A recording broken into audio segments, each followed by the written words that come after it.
To say that expectations were particularly high when going into a series like Arifureta would be a complete and utter falsehood.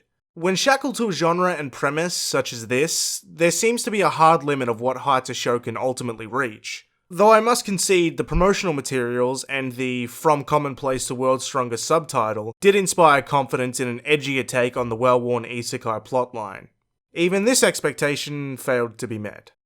It seems that whenever a genre or idea reaches peak saturation in entertainment, a general sense of fatigue overtakes the audience, and cynical parodies begin to emerge that satirize the defining tropes of a genre that have now become mundane.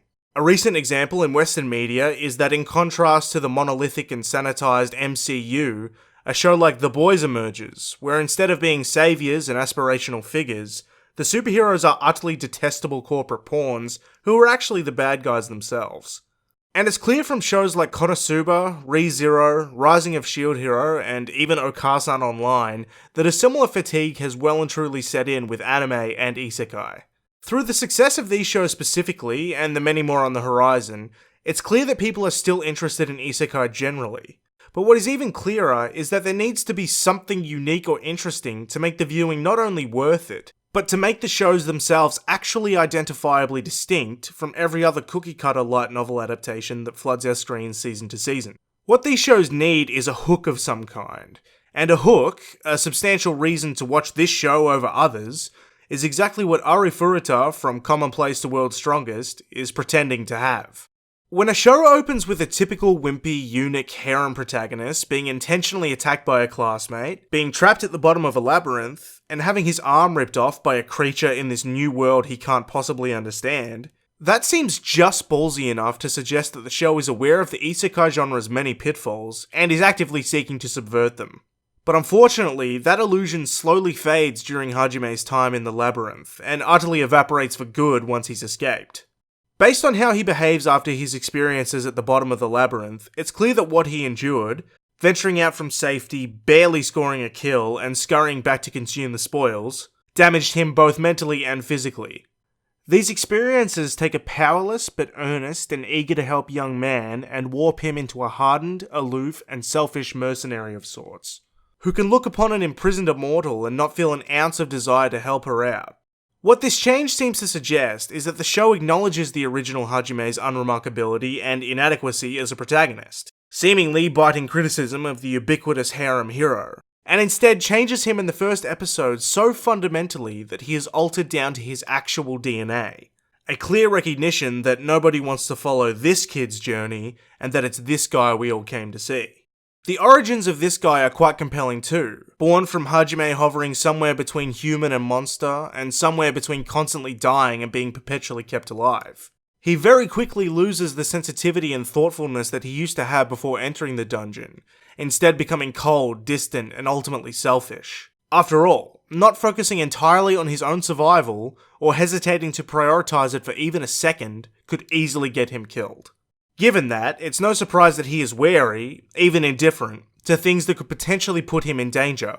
Like, for example, a trap that preys on the victim's empathy for the plight of others. When Hajime has finished his transformation, in theory, such a trap would be totally ineffectual.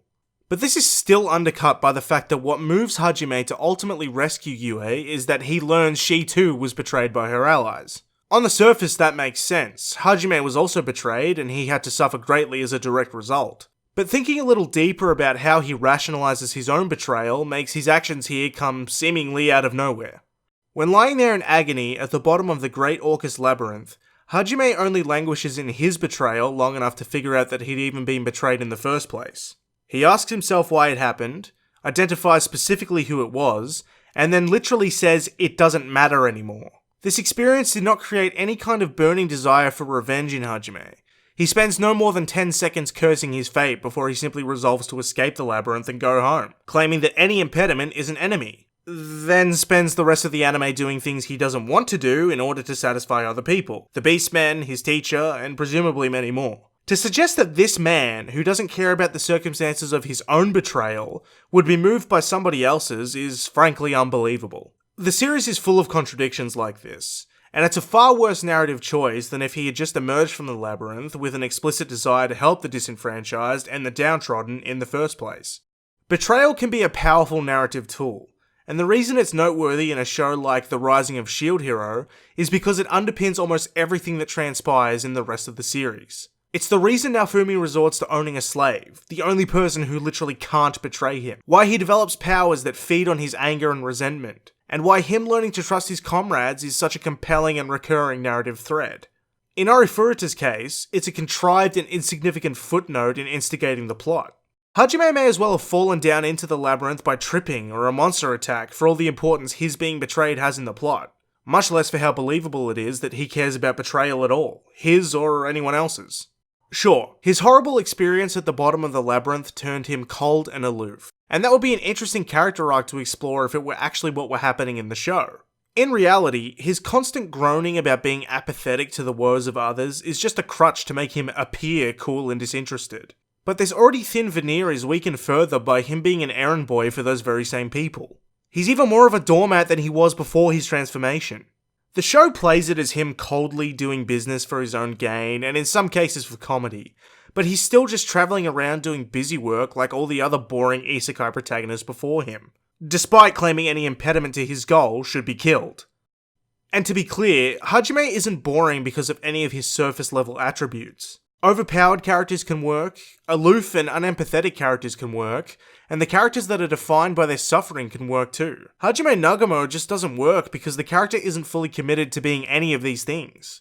He's overpowered, but it's not interesting to watch him fight. He puts on airs of being apathetic, but is ultimately led around by others. And he isn't even remotely angry at anyone for causing his suffering. He's just tired and wants to go home. Something interesting in the show is that upon rescuing her from her imprisonment, Hajime makes an immediate and firm commitment to Yue, in spite of the fact that the show itself is a harem. Much as this commitment is to further highlight Hajime's hatred of betrayal, it stands out in a genre plagued with dreadfully unfunny harem antics, and at least initially was quite refreshing to witness. Again, this dynamic is cheapened by the fact that it's predicated on Hajime's poorly established trauma, and that he continues to amass a harem in spite of their relationship, but his plan to bring Yue home with him means that none of that distracts needlessly from the plot. If handled right, the blossoming relationship with Yue could ultimately allow Hajime to begin reintegrating with people, and explain why he helps out when he claims he doesn't want to. But this concept remains unexplored, and Hajime's behaviour unexplained. There's a lot to like about the premise and beginnings of Arifureta, and even when faced with the possibility of Hajime being stuck in the dungeon for half the series, the show still had something going for it. However, as the series meandered on and away from the central plot of Hajime gaining the power to return home, it became clear that Arifureta would ultimately not do enough to distinguish itself from its contemporaries. Nor would it fulfill its initial promise of being a refutation or contradiction to the isekai status quo. Instead, Arifureta simply is, like the many middling isekai shows that came before it, and the many more surely in its wake. Any attempt this show makes to appear satirical or self-aware is most certainly a ruse, whether calculated or otherwise. With the bevy of new isekai shows on the horizon, and the many continuations of already well-received series, the thirst for an interesting and compelling anime will surely be quenched. Just not from Arifureta, from Commonplace to World's Strongest.